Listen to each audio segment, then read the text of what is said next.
आज हम कॉलेज का 51वां स्थापना दिवस मना रहे हैं और इस बीच में हमारे साथ हमें आशीर्वाद देने के लिए हरियाणा के मुख्यमंत्री हमारे बीच में हैं। आपका सर बहुत बहुत स्वागत, अभिनंदन और आभार। के शांति बनाए रखें और एक जोरदार क्लैपिंग चाहूंगा मैं आप सबकी भाई मेरे शांति के प्रतीक पक्षियों को हमारे मुख्यमंत्री छोड़ते हुए।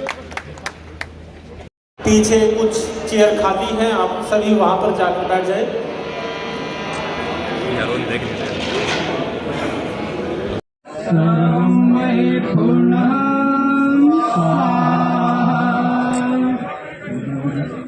शांति से बैठ जाए, यज्ञ प्रार्थना आदि करके फिर यहाँ पूरा होगा कार्य।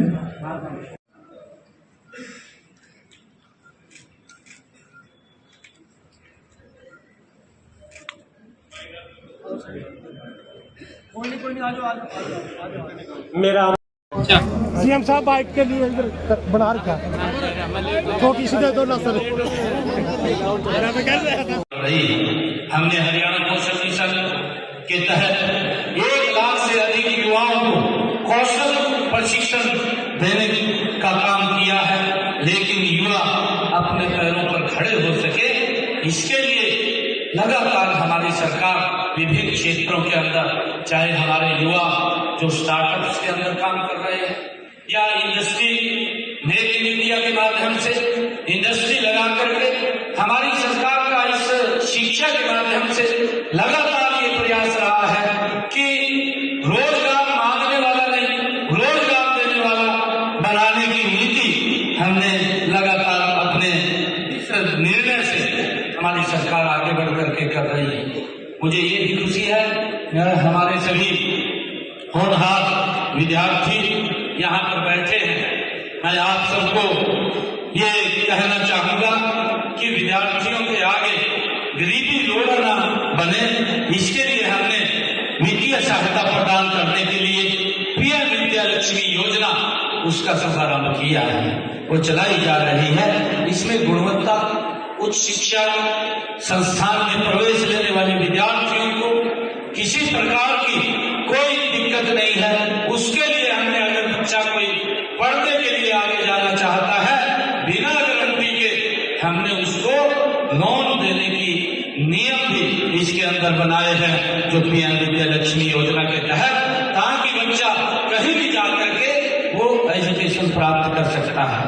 मुझे ये भी खुशी है कि हमने हरियाणा के अंदर ये निर्णय किया है कि हमारी जो बेटी, ऐसी समाज की बेटी जो ग्रामीण क्षेत्र के स्कूलों में पढ़ती हैं, जो सरकारी स्कूल के अंदर पढ़ती हैं, ऐसी बेटियों के लिए हमने मेधावी छात्रवृत्ति योजना चला करके उन बेटियों को, अगर वो 90% से ज्यादा नंबर लेकर के आती हैं, तो हरियाणा सरकार उनको 1,11,000 रुपए से सम्मानित करने का काम ये हमारी सरकार करती है और इसका बड़ा लाभ हमारी बेटियों को भी मिल रहा है।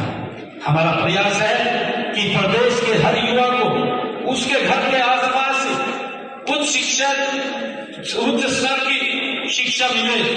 इसके लिए हमने प्रदेश में हर 20 किलोमीटर के ऊपर एक कॉलेज बनाया है।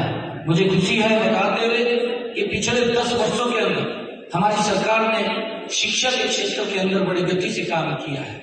मुझे बताते हुए बड़ी खुशी भी हो रही है कि जब हम देखते थे कि हमने पिछले 10 वर्षों में हरियाणा प्रदेश के अंदर 79 राजकीय महाविद्यालय खोलने का काम ये हमारी सरकार ने किया है और उसमें से 32 राजकीय महाविद्यालय हरियाणा प्रदेश के अंदर वो हमारी बेटियों के लिए खोले गए हैं और एक रोड मैप पूरे हरियाणा के अंदर की पूरे प्रदेश के लिए गर्व की बात है। मैं इसके लिए यहाँ के प्रबंधक और सभी शिक्षकों का भी दिल से बहुत बहुत धन्यवाद करता हूँ, उनको बधाई देता हूँ। मुझे खुशी है कि जैसे कि मैंने पहले जिक्र किया कि इस कॉलेज को बने हुए 50 वर्ष से अधिक हुए हैं। जब यह कॉलेज स्थापित हुआ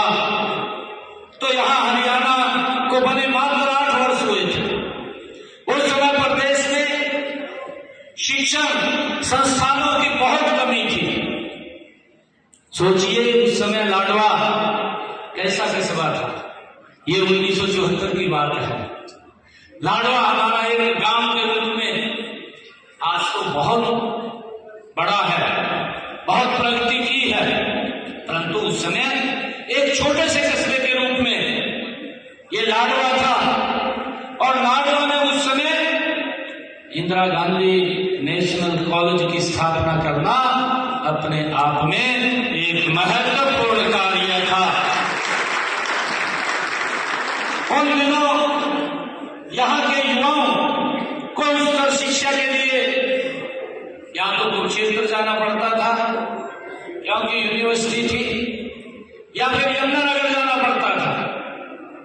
यहाँ के युवाओं को, बेटियों को वो अवसर नहीं मिल पाता था कहीं पर, परंतु इस कॉलेज की स्थापना होने के बाद हमारे युवाओं को, बेटियों को वो अवसर प्रदान करने का अवसर ये यहाँ के इस कॉलेज ने दिया है। इसके लिए मैं सभी को बहुत बहुत बधाई देता हूँ। मुझे ये भी खुशी है को आगे बढ़ाते हुए हम आधुनिक युग की भी जरूरत के अनुसार शिक्षण संस्थान त्याग कर रहे हैं। स्वामी विवेकानंद जी ने कहा था कि शिक्षा हमारी राष्ट्रीय आवश्यकताओं को अनुरूप हो और जहां तक संभव हो सके राष्ट्रीय पद्धति से ही दी जानी चाहिए। स्वामी विवेकानंद जी का विचार था कि हमारी जो शिक्षा है वो इस राष्ट्र के अनुरूप होनी चाहिए ताकि देश विकास की नई ऊंचाइयों को छुए। मैं इसी तरह माननीय प्रधानमंत्री आदरणीय नरेंद्र मोदी जी का जो सपना है कि हमारे देश की भावी पीढ़ी को